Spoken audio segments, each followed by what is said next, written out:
I know it's easier said than done. Ignore the cameras. All right. My name is Petra. I embraced Islam 1 year ago when I was 33. I came from Czech Republic. Well, when I was born, it was Czechoslovakia. And my hometown is Kladno, which is the biggest nearest city to Prague. My family, I cannot say we were religious because back in communism there was the support of the church was not there. So people who wanted to be religious, they were practicing mostly at home and not openly. So in our family, we were celebrating Christmas and Easter, but we didn't know, or I was not taught how to pray. There was no Sunday school when I was kid, or any religious studies at school. So I was not exposed to any religious activities. We didn't go to church even during Christmas. It was just a family gathering and happy times when we were exchanging gifts. The first time I got exposed to religious people and people who were praying was when I came to UAE. That was in 2007. And I was working in an airline.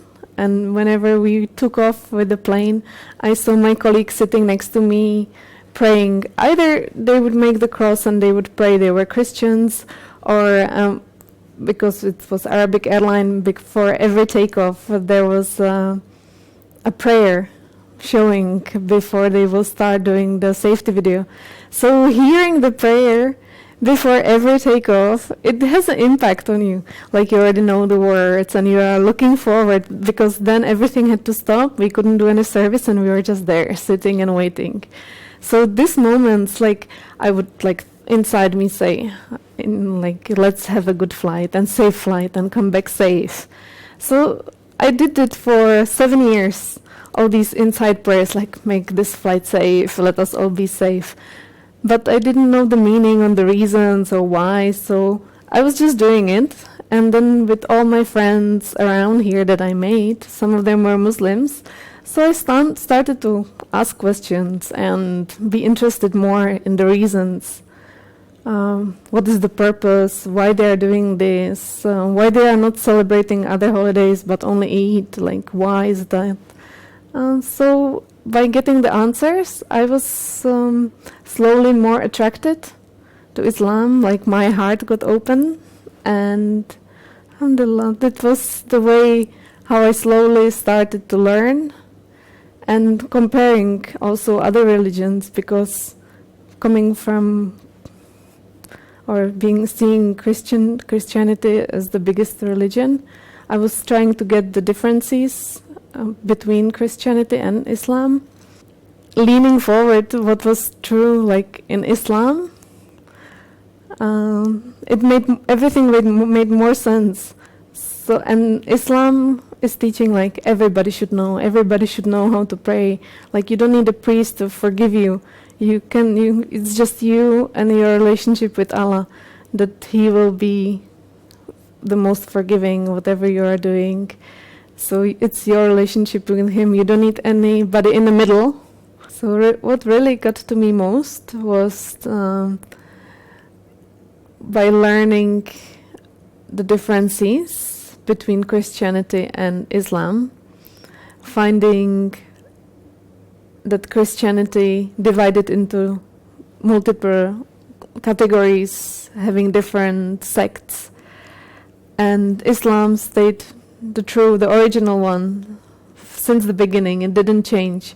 So the same words, the same prayers, the same acts that were performed years ago are still valid, and by doing them, by acting them, you are having the relationship straight away with Allah. There is no priest in the middle, there is nobody. You just need the Quran, you just need the book, you just need to read and educate yourself, and the guidance comes straight away. Of course, you might have some questions, you might need some help, and the imam from the nearest mosque or Islamic center is there for you to guide you or explain to you further if you have questions. But once you learn it, once you start practicing it, then you can go ahead and you don't need any more of guidance how to do it properly. Only maybe just to refresh yourself if you get lost again.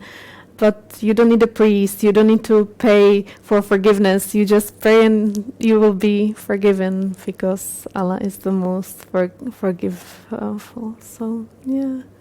Before converting, by living here in the UAE more than 7 years and interacting with the local people, with the Muslim friends, I never encountered anybody pushing me to come to Islam.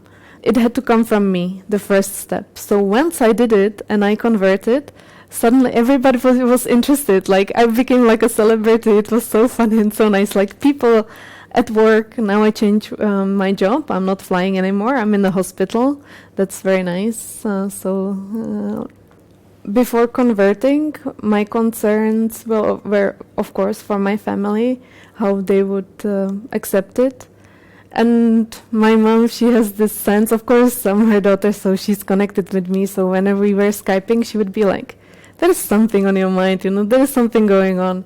What's happening? And when I talked to her and I explained to her my feelings and what I want to do, even before, she would be like, you're adult, it's your life. If this is the way that you need to live your life, then you have to do it. You cannot hold back and then say, we didn't encourage you.